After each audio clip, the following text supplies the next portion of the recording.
The Life of Julius Caesar, from the Lives of the 12 Caesars. Written by Gaius Suetonius Tranquillus. Part 1. In the course of his 16th year, he lost his father. In the next consulate, having previously been nominated priest of Jupiter, he broke his engagement with Cassius, a lady of only equestrian rank, but very wealthy, who had been betrothed to him before he assumed the gown of manhood and married Cornelia, daughter of that Senate who was 4 times consul, by whom he afterwards had a daughter Julia, and the dictator Sulla could by no means force him to put away his wife. Therefore, besides being punished by the loss of his priesthood, his wife's dowry, and his family inheritances, Caesar was held to be one of the opposite party. He was accordingly forced to go into hiding, and though suffering from a severe attack of court ague, to change from one covert to another almost every night, and save himself from Sulla's detectives by bribes. But at last, through the good offices of the Vestal Virgins and of his near kinsmen, Mamercus Aemilius and Aurelius Cotta, he obtained forgiveness. Everyone knows that when Sulla had long held out against the most devoted and eminent men of his party who interceded for Caesar, and they obstinately persisted, he at last gave way and cried, either by divine inspiration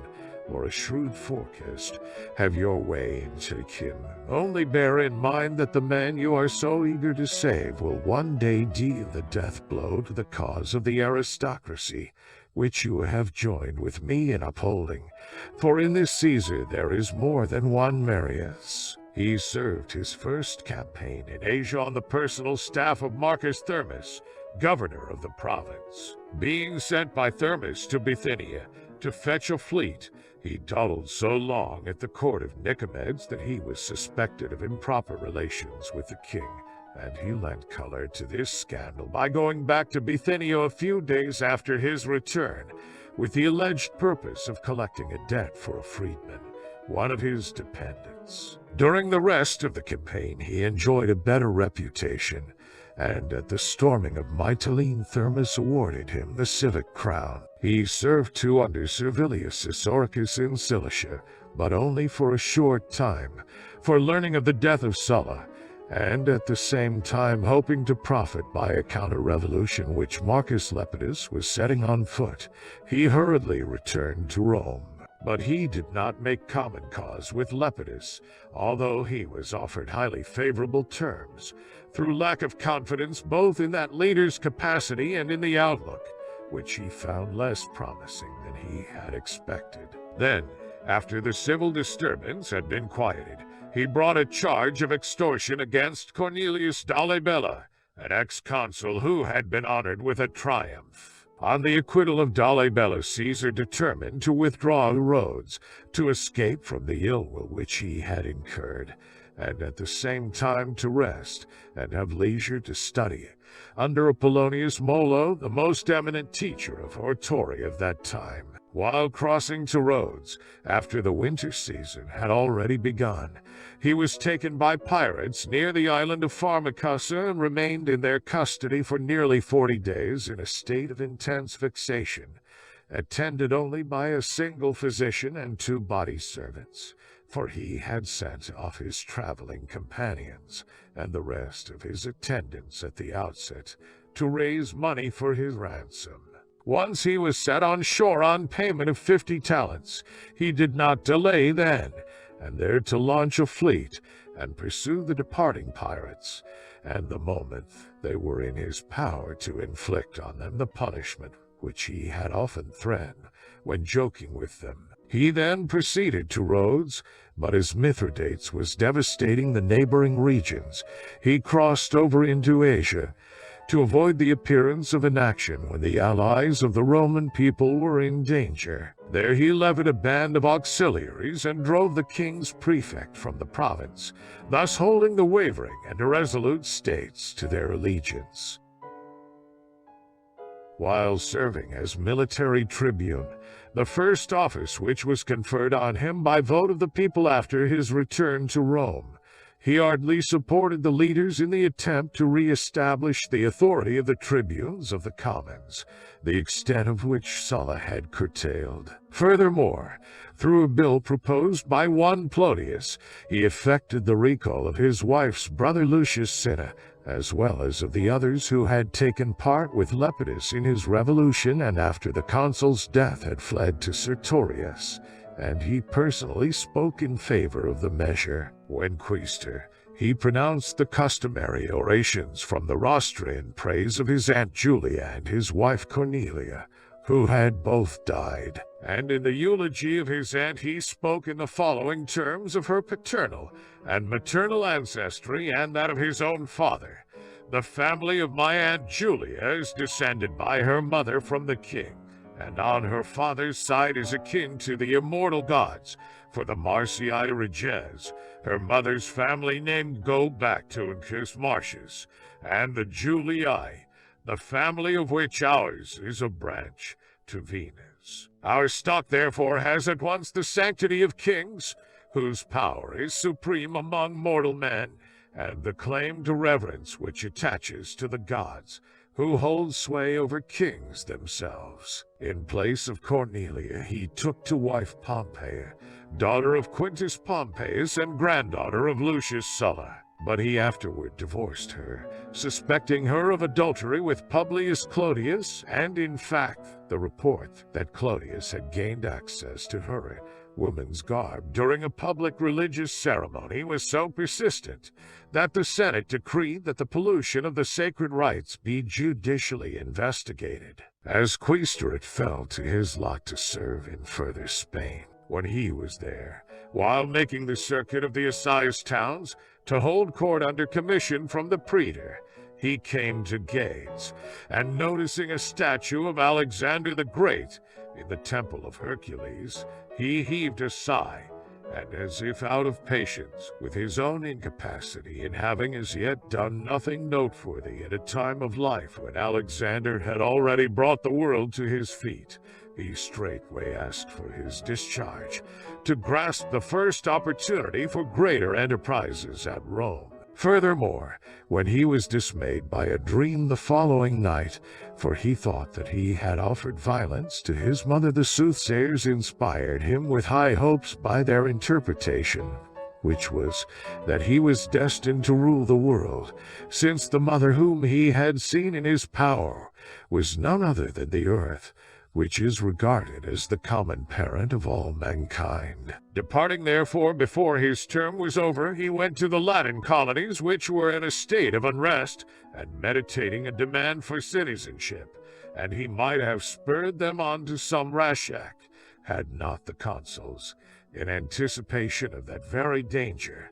detained there for a time the legions which had been enrolled for service in Cilicia. For all that he presently made a more daring attempt at Rome. For a few days before he entered upon his aedileship, he was suspected of having made a conspiracy with Marcus Crassus, an ex-consul,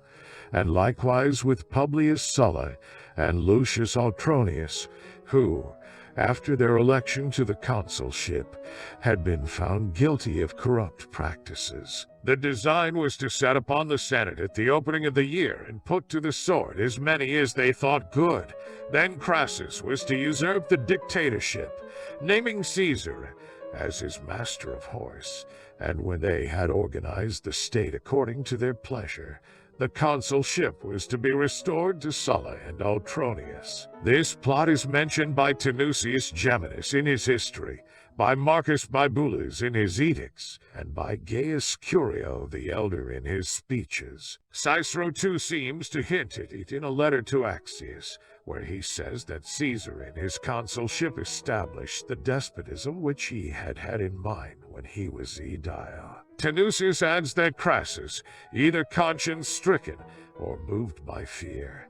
did not appear on the day appointed for the massacre, and that therefore Caesar did not give the signal which it had been arranged that he should give. And Curio says that the arrangement was that Caesar should let his toga fall from his shoulder. Not only Curio, but Marcus Actorius Naso as well declare that Caesar made another plot with Gnaeus Piso, a young man to whom the province of Spain had been assigned an ask, and out of the regular order, because he was suspected of political intrigues at Rome, that they agreed to rise in revolt at the same time, Piso abroad and Caesar at Rome, aided by the Ambrani and the peoples beyond the Po. But that Piso's death brought both their designs to naught. When edile, Caesar decorated not only the Comitium and the Forum with its adjacent basilicas, but the Capitol as well, building temporary colonnades for the display of a part of his material. He exhibited combats with wild beasts and stage plays too, both with his colleague and independently. The result was that Caesar alone took all the credit even for what they spent in common, and his colleague Marcus Bibulus openly said that his was the fate of Pollux. For, said he, just as the temple erected in the Forum to the twin brethren bears only the name of Castor, so the joint liberality of Caesar and myself is credited to Caesar alone. Caesar gave a gladiatorial show besides, but with somewhat fewer pairs of combatants than he had purposed, for the huge band which he assembled from all quarters so terrified his opponents, that a bill was passed limiting the number of gladiators which anyone was to be allowed to keep in the city. Having won the goodwill of the masses, Caesar made an attempt through some of the tribunes to have the charge of Egypt given him by a decree of the commons, seizing the opportunity to ask for so irregular an appointment,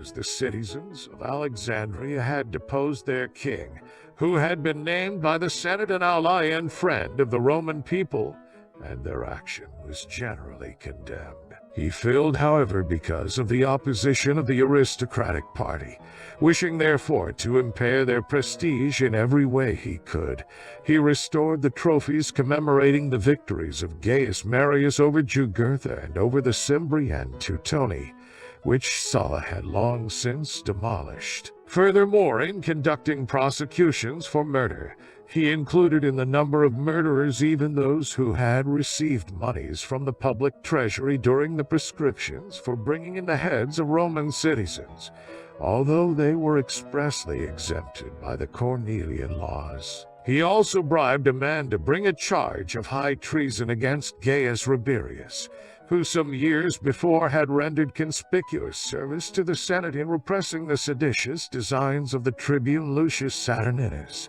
And when he had been selected by lot to sentence the accused, he did so with such eagerness that when Rabirius appealed to the people, nothing was so much in his favor as the bitter hostility of his judge. After giving up hope of the special commission, he announced his candidacy for the office of Pontifex Maximus, resorting to the most lavish bribery. Thinking on the enormous debt which he had thus contracted, he is said to have declared to his mother,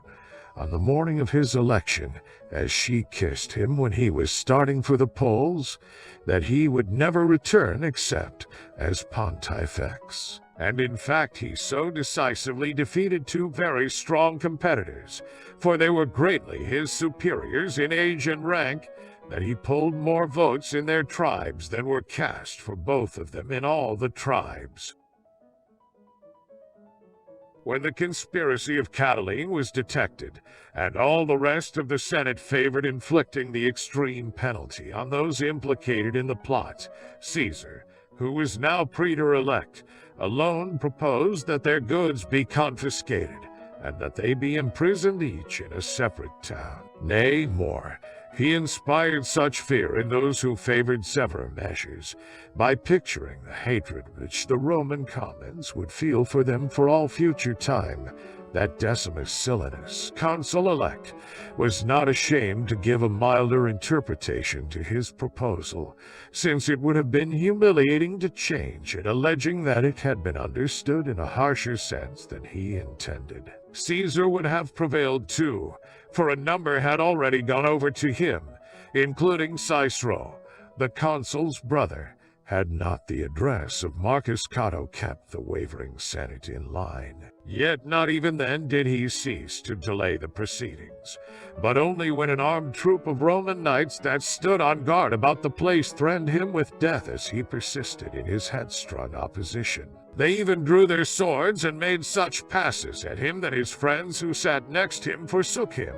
while a few had much ado to shield him in their embrace or with their robes. Then, in evident fear, he not only yielded the point, but for the rest of the year kept aloof from the house. On the first day of his praetorship he called upon Quintus Catulus to render an account owing to the people touching the restoration of the Capitol, proposing a bill for turning over the commission to another. But he withdrew the measure, since he could not cope with the united opposition of the aristocrats, seeing that they had at once dropped their attendance on the newly elected consuls and hastily gathered in throngs, resolved on an obstinate resistance. Nevertheless, when Caecilius Metellus, tribune of the commons, brought forward some bills of a highly seditious nature in spite of the veto of his colleagues, Caesar abetted him and espoused his cause in the stubbornest fashion, until at last both were suspended from the exercise of their public functions by a decree of the Senate. Yet in spite of this, Caesar had the audacity to continue in office and to hold court.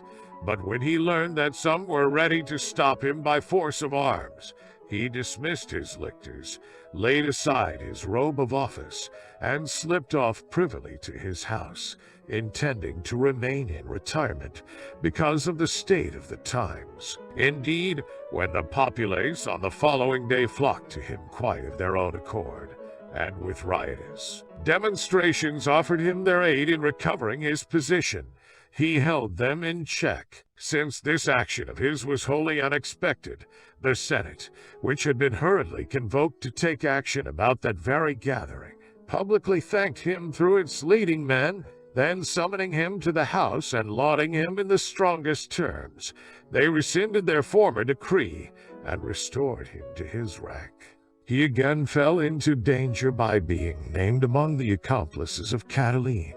both before the commissioner Novius Niger by an informer called Lucius Vettius, and in the Senate by Quintus Curius, who had been voted a sum of money from the public funds as the first to disclose the plans of the conspirators. Curius alleged that his information came directly from Catiline, while Vettius actually offered to produce a letter to Catiline in Caesar's handwriting. But Caesar, thinking that such an indignity could in no wise be endured, showed by appealing to Cicero's testimony that he had of his own accord reported to the consul certain details of the plot, and thus prevented Curius from getting the reward. As for Vettius, after his bond was declared forfeit and his goods seized, he was roughly handled by the populace assembled before the rostra, and all but torn to pieces. Caesar then put him in prison,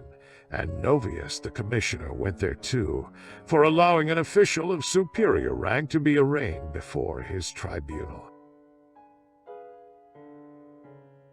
Being allotted the province of Farther Spain after his praetorship, Caesar got rid of his creditors, who tried to detain him by means of sureties, and contrary both to precedent and law was on his way before the provinces were provided for, possibly through fear of a private impeachment, or perhaps to respond more promptly to the entreaties of our allies for help. After restoring order in his province, he made off with equal haste, and without waiting for the arrival of his successor, to sue at the same time for a triumph and the consulship. But inasmuch as the day for the elections had already been announced, and no account be taken of Caesar's candidacy unless he entered the city as a private citizen,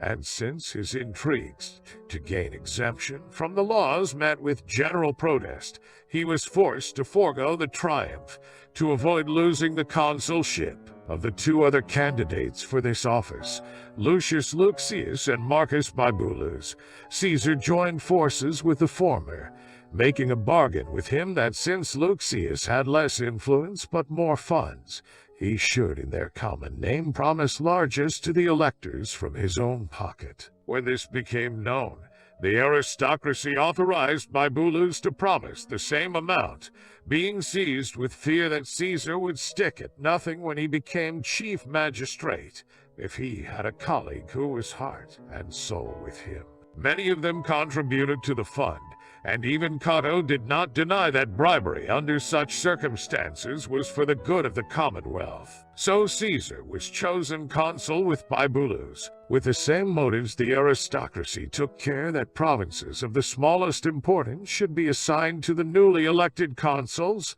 that is, mere woods and pastures. Thereupon Caesar, especially incensed by this slight, by every possible attention courted the goodwill of Gnaeus Pompeius, who was at odds with the Senate, because of its tartness in ratifying his acts after his victory over King Mithridates. He also patched up a peace between Pompeius and Marcus Crassus, who had been enemies since their consulship, which had been one of constant wrangling. Then he made a compact with both of them that no step should be taken in public affairs which did not suit any one of the three. Caesar's very first enactment after becoming consul was that the proceedings both of the Senate and of the people should day by day be compiled and published. He also revived a bygone custom that during the months when he did not have the fasces, an orderly should walk before him, while the lictors followed him. He brought forward an agrarian law too, and when his colleague announced adverse omens, he resorted to arms and drove him from the forum. And when next day Bibulus made complaint in the Senate, and no one could be found who ventured to make a motion, or even to express an opinion about so high-handed a proceeding,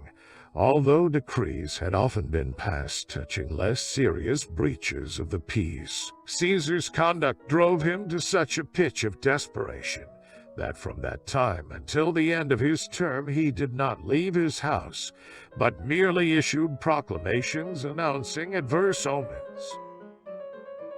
From that time on, Caesar managed all the affairs of state alone and after his own pleasure, so that sundry witty fellows, pretending by way of jest to sign and seal testamentary documents, wrote done in the consulship of Julius and Caesar, instead of Bibulus and Caesar, writing down the same man twice, by name and by surname. Presently, too, the following verses were on everyone's lips. In Caesar's year, not Bibulus, an act took place of late. For naught do I remember done in Bibulus' consulate, the plain called Stellas, which had been devoted to public uses by the men of bygone days, and the Campanian territory, which had been reserved to pay revenues for the aid of the government, he divided without casting lots among 20,000 citizens, who had 3 or more children each. When the publicans asked for relief,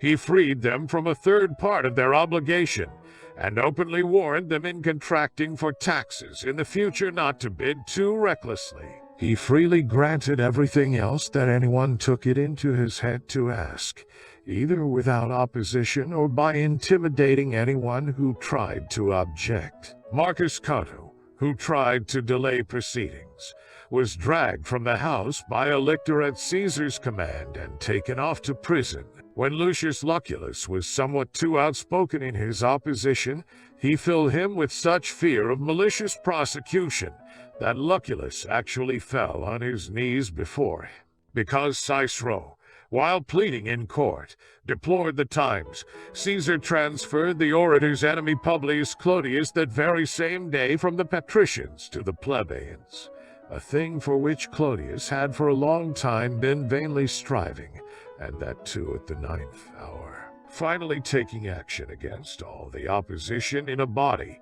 he bribed an informer to declare that he had been egged on by certain men to murder Pompey, and to come out upon the rostra and name the guilty parties according to a prearranged plot. But when the informer had named 1 or 2 to no purpose, and not without suspicion of double-dealing, Caesar, hopeless of the success of his over-hasty attempt, is supposed to have had him taken off by poison. At about the same time he took to wife Calpurnia, daughter of Lucius Piso, who was to succeed him in the consulship, and affianced his own daughter Julia to Gnaeus Pompeius, breaking a previous engagement with Servilius Scipio, although the latter had shortly before rendered him conspicuous service in his contest with Bibulus. And after this new alliance he began to call upon Pompey first to give his opinion in the Senate, although it had been his habit to begin with Crassus,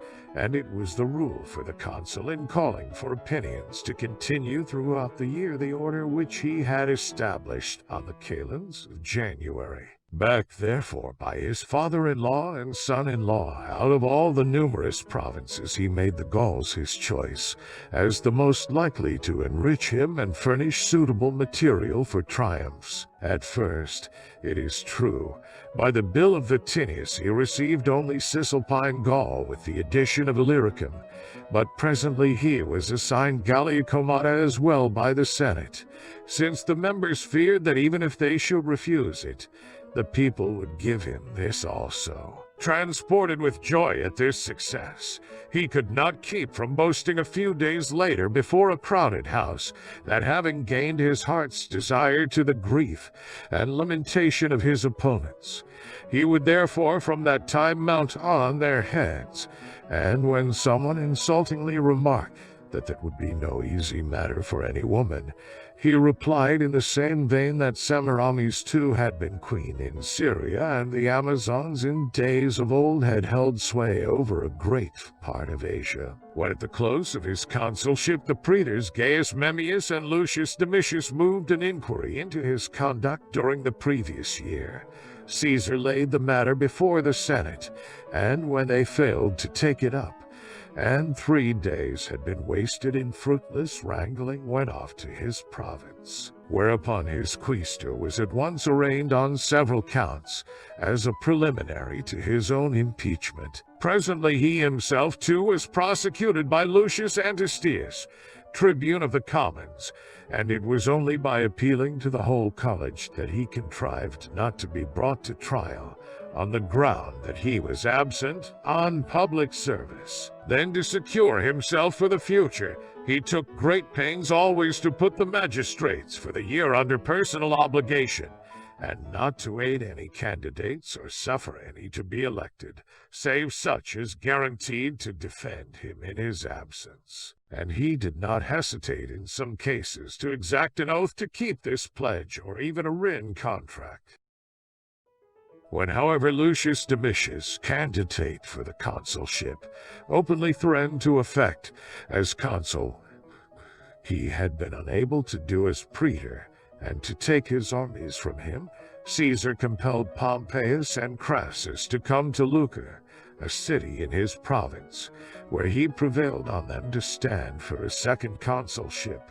to defeat Domitius, and he also succeeded, through their influence, in having his term as governor of Gaul to last 5 more years.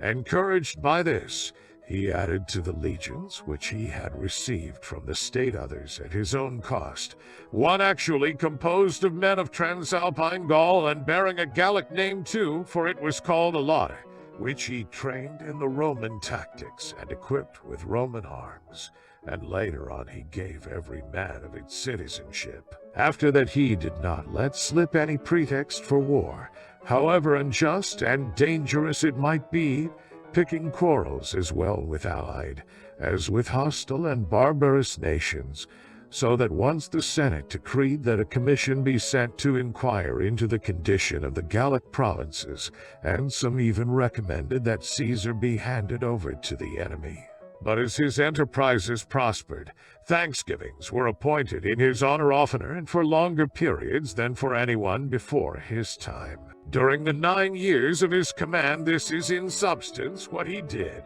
All that part of Gaul which is bounded by the Pyrenees, the Alps, and the Cevennes, and by the Rhine and Rhone rivers, a circuit of some miles, with the exception of some allied states which had rendered him good service, he reduced to the form of a province, and imposed upon it a yearly tribute of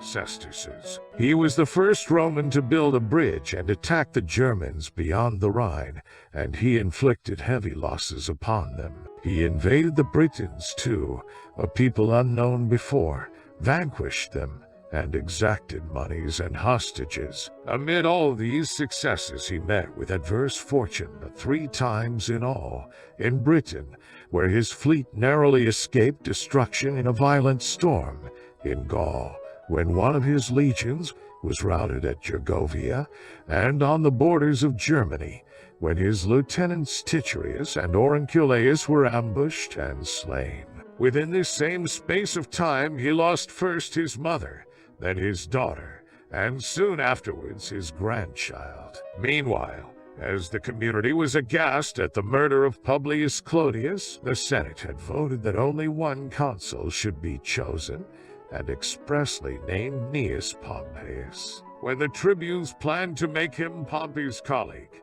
Caesar urged them rather to propose to the people that he be permitted to stand for a second consulship without coming to Rome, when the term of his governorship drew near its end, to prevent his being forced for the sake of the office to leave his province prematurely and without finishing the war. On the granting of this, aiming still higher and flushed with hope, he neglected nothing in the way of lavish expenditure or of favors to anyone, either in his public capacity or privately. He began a forum with the proceeds of his spoils, the ground for which cost more than 100 million sesterces. He announced a combat of gladiators and a feast for the people in memory of his daughter, a thing quite without precedent. To raise the expectation of these events to the highest possible pitch, he had the material for the banquet prepared in part by his own household, although he had let contracts to the markets as well. He gave orders that whenever famous gladiators fought without winning the favor of the people, they should be rescued by force and kept for him. He had the novices trained, not in a gladiatorial school by professionals, but in private houses by Roman knights, and even by senators who were skilled in arms, earnestly beseeching them, as is shown by his own letters, to give the recruits individual attention and personally direct their exercises. He doubled the pay of the legions for all time. Whenever grain was plentiful,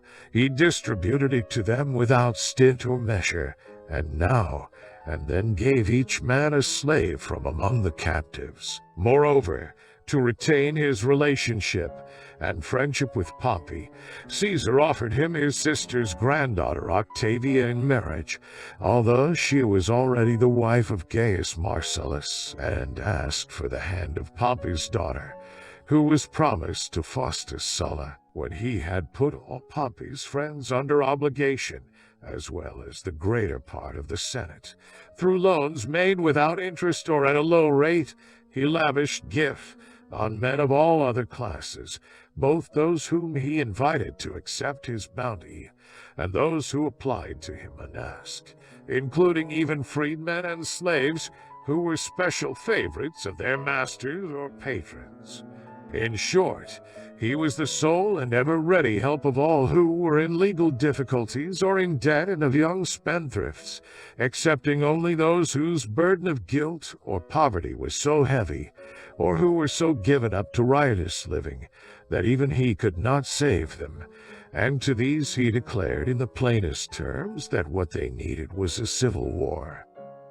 He took no less pains to win the devotion of princes and provinces all over the world, offering prisoners to some by the thousand as a gift, and sending auxiliary troops to the aid of others whenever they wished, and as often as they wished, without the sanction of the Senate or people, besides adorning the principal cities of Asia and Greece with magnificent public works, as well as those of Italy and the provinces of Gaul and Spain.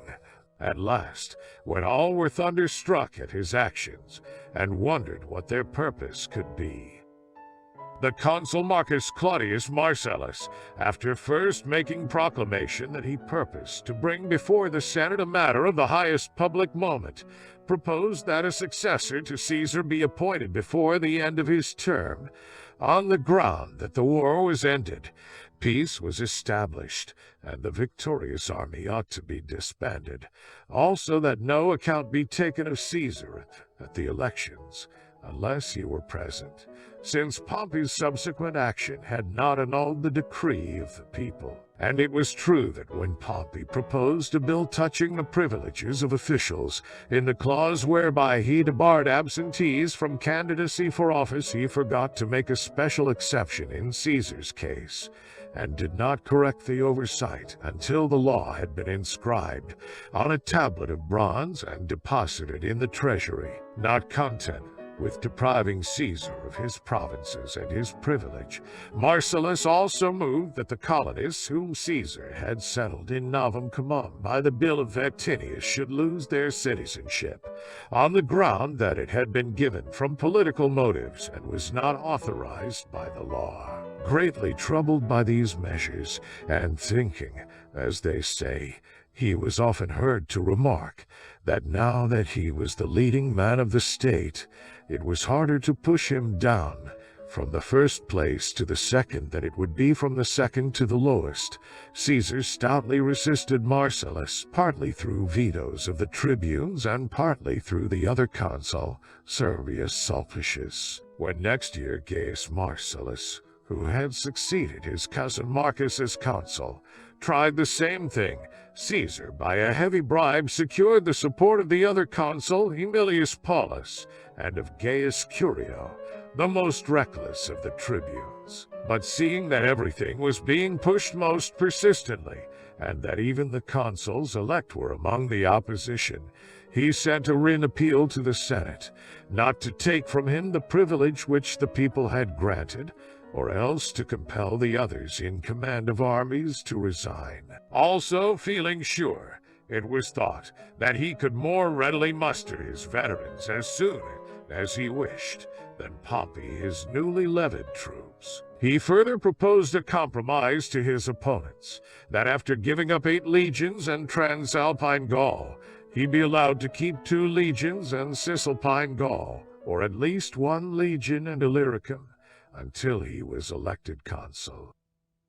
But when the Senate declined to interfere, and his opponents declared that they would accept no compromise in a matter affecting the public welfare, he crossed to hither Gaul, and after holding all the assizes, halted at Ravenna, intending to resort to war if the Senate took any drastic action against the tribunes of the commons, who interposed vetoes in his behalf. Now this was his excuse for the civil war, but it is believed that he had other motives. Gnaeus Pompeius used to declare that since Caesar's own means were not sufficient to complete the works which he had planned, nor to do all that he had led the people to expect on his return, he desired a state of general unrest and turmoil. Others say that he dreaded the necessity of rendering an account for what he had done in his first consulship contrary to the auspices and the laws, and regardless of vetoes, for Marcus Cato often declared,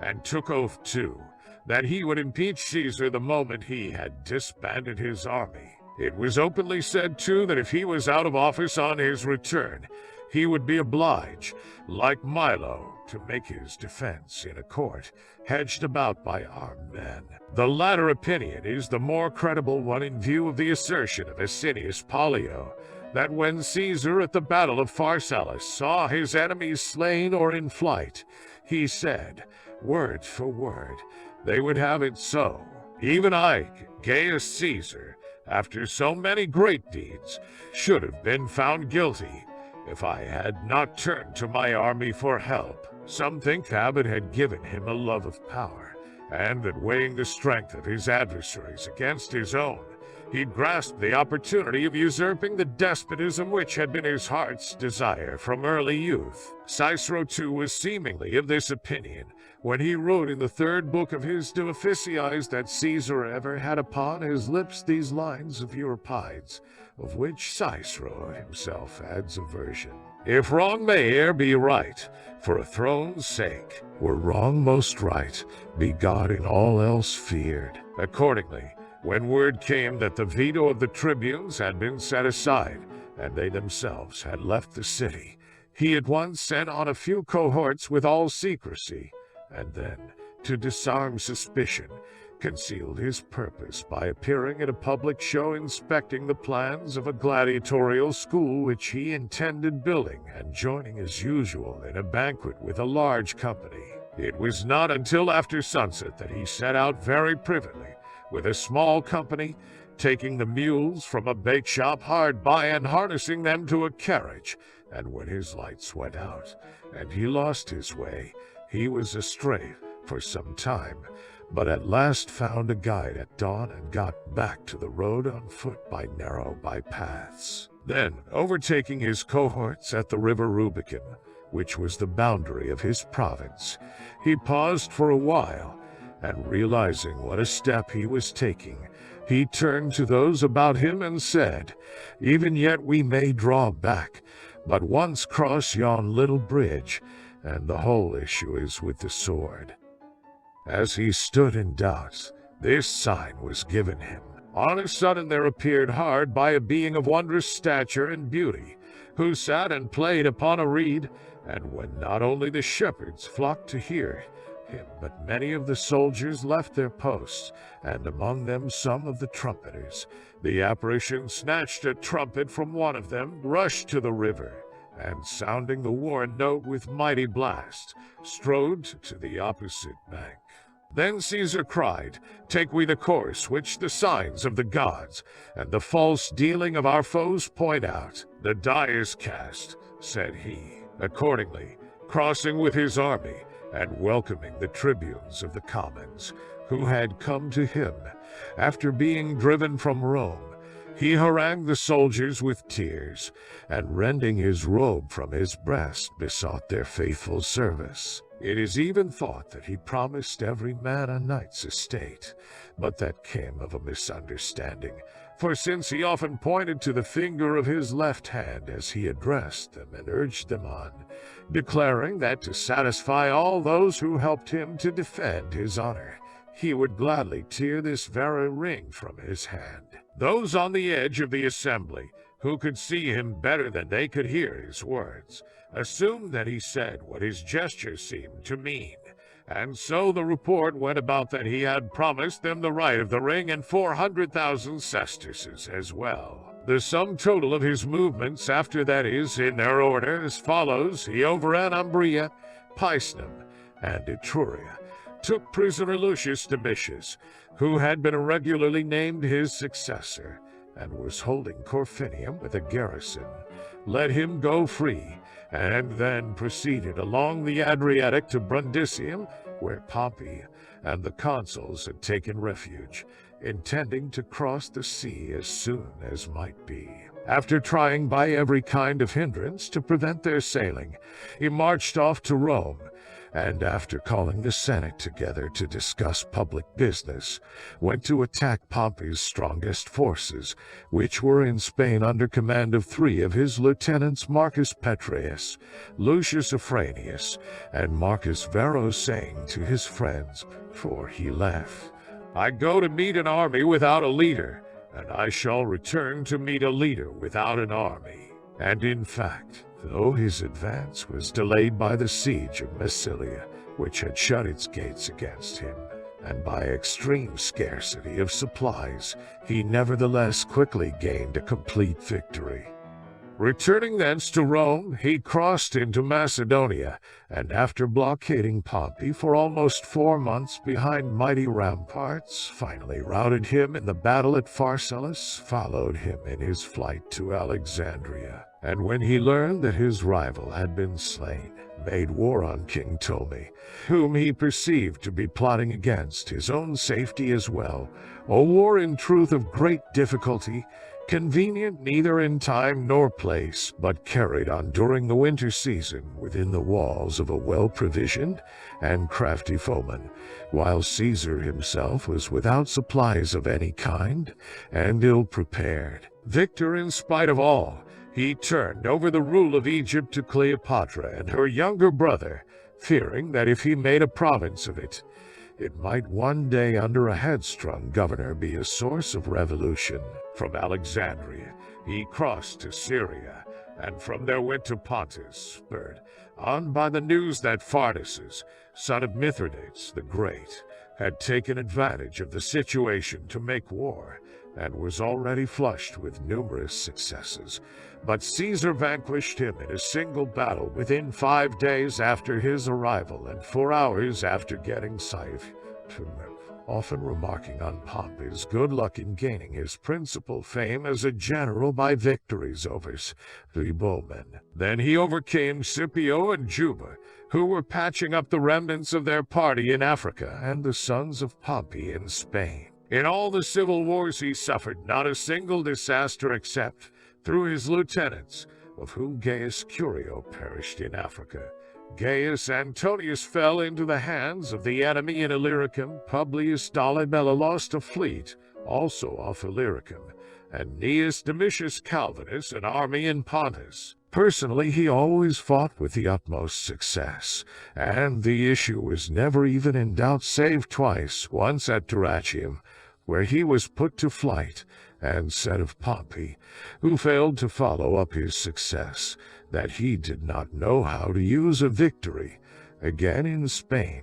in the final struggle, when, believing the battle lost, he actually thought of suicide. Having ended the wars, he celebrated 5 triumphs, 4 in a single month, but at intervals of a few days, after vanquishing Scipio, and another on defeating Pompey's sons. The first and most splendid was the Gallic triumph, the next the Alexandrian, then the Pontic, after that the African, and finally the Spanish, each differing from the rest in its equipment and display of spoils. As he rode through the Velabrum on the day of his Gallic triumph, the axle of his chariot broke, and he was all but thrown out, and he mounted the Capitol by torchlight, with 40 elephants bearing lamps on his right and his left. In his Pontic triumph, displayed among the show pieces of the procession an inscription of but 3 words, "I came,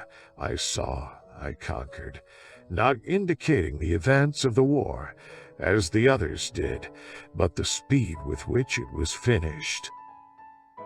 To each and every foot soldier of his veteran legions he gave 24,000 sesterces by way of booty, over and above the 2,000 apiece which he had paid them at the beginning of the civil strife. He also assigned them lands, but not side by side, to avoid dispossessing any of the former owners. To every man of the people, besides 10 pecks of grain and the same number of pounds of oil, he distributed the 300 sesterces which he had promised at first, and 100 apiece to boot because of the delay. He also remitted a year's rent in Rome to tenants who paid 2,000 sesterces or less, and in Italy up to 500 sesterces. He added a banquet and a dole of meat, and after his Spanish victory 2 dinners, for deeming that the former of these had not been served with a liberality creditable to his generosity.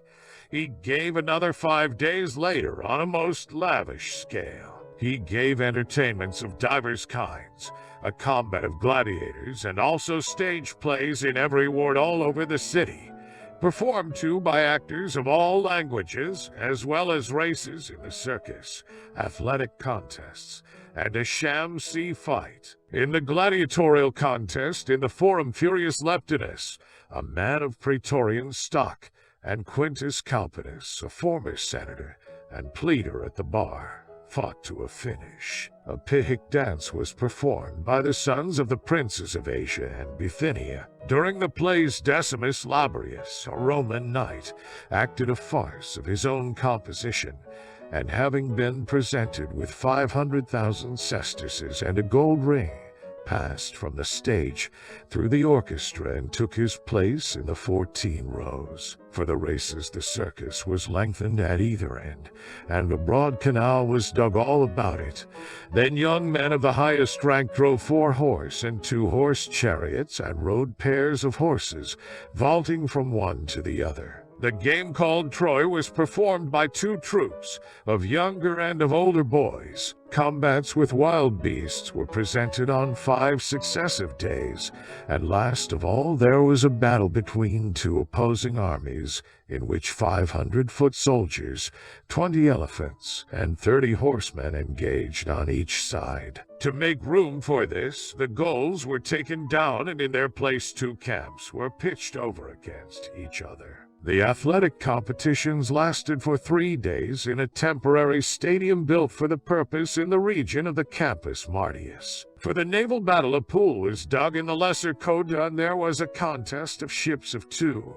3, and 4 banks of oars belonging to the Tyrian and Egyptian fleets, manned by a large force of fighting men. Such a throng flocked to all these shows from every quarter that many strangers had to lodge in tents pitched in streets or along the roads, and the press was often such that many were crushed to death, including 2 senators. Then, turning his attention to the reorganization of the state, he reformed the calendar, which the negligence of the pontiffs had long since so disordered, through their privilege of adding months or days at pleasure, that the harvest festivals did not come in summer, nor those of the vintage in the autumn, and he adjusted the year to the sun's course by making it consist of 365 days, abolishing the intercalary month, and adding 1 day every 4th year. Furthermore, that the correct reckoning of seasons might begin with the next kalends of January,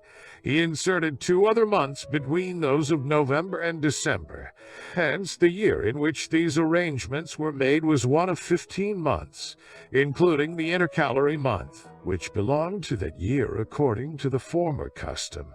He filled the vacancies in the Senate, enrolled additional patricians, and increased the number of praetors, aediles, and quaestors, as well as of the minor officials. He reinstated those who had been degraded by official action of the censors or found guilty of bribery by verdict of the jurors. He shared the elections with the people on this basis, that except in the case of the consulship, half of the magistrates should be appointed by the people's choice, while the rest should be those whom he had personally nominated. And these he announced in brief notes like the following, circulated in each tribe. Caesar the dictator to this or that tribe. I commend to you so and so, to hold their positions by your votes. He admitted to office even the sons of those who had been proscribed. He limited the right of serving as jurors to 2 classes, the equestrian and senatorial orders, disqualifying the 3rd class, the tribunes of the treasury. He made the enumeration of the people neither in the usual manner nor place, but from street to street, aided by the owners of blocks of houses, and reduced the number of those who received grain at public expense from 320,000 to 150,000. And to prevent the calling of additional meetings at any future time for purposes of enrollment, he provided that the places of such as died should be filled each year by the praetors from those who were not on the list. Moreover, to keep up the population of the city, depleted as it was by the assignment of 80,000 citizens to colonies across the sea, he made a law that no citizen older than 20 or younger than 40, who was not detained by service in the army, should be absent from Italy for more than 3 successive years, that no senator's son should go abroad except as the companion of a magistrate or on his staff, and that those who made a business of grazing should have among their herdsmen at least 1/3 who were men of free birth. He conferred citizenship on all who practiced medicine at Rome, and on all teachers of the liberal arts, to make them more desirous of living in the city, and to induce others to resort to it. As to debts, he disappointed those who looked for their cancellation, which was often agitated, but finally decreed that the debtors should satisfy their creditors according to a valuation of their possessions, at the price what they had paid for them before the Civil War,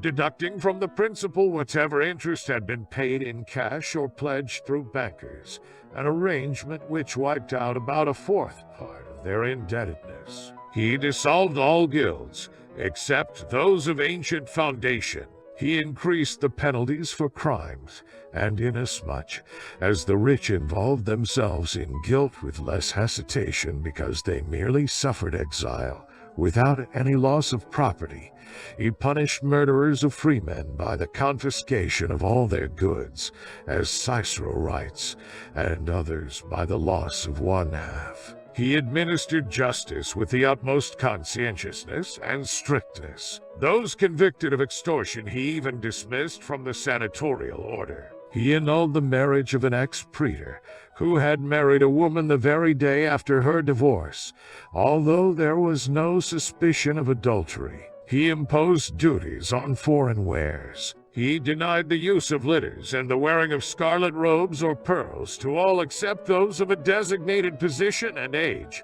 and on set days. In particular, he enforced the laws against extravagance, setting watchmen in various parts of the market to seize and bring to him dainties which were exposed for sale in violation of the law, and sometimes he sent his lictors and soldiers to take from a dining room any articles which had escaped the vigilance of his watchmen, even after they had been served. In particular, for the adornment and convenience of the city, also for the protection and extension of the empire, he formed more projects and more extensive ones every day. First of all, to rear a temple of Mars, greater than any in existence, filling up and leveling the pool in which he had exhibited the sea fight, and to build a theater of vast size, sloping down from the Tarpeian rock, to reduce the civil code to fixed limits, and of the vast and prolix mass of statutes to include only the best and most essential in a limited number of volumes, to open to the public the greatest possible libraries of Greek and Latin books, assigning to Marcus Varro the charge of procuring and classifying them, to drain the Pomptine marshes, to let out the water from Lake Fucinus, to make a highway from the Adriatic across the summit of the Apennines as far as the Tiber, to cut a canal through the Isthmus, to check the Dacians, who had poured into Pontus and Thrace, then to make war on the Parthians by way of Lesser Armenia, but not to risk a battle with them until he had first tested their mettle.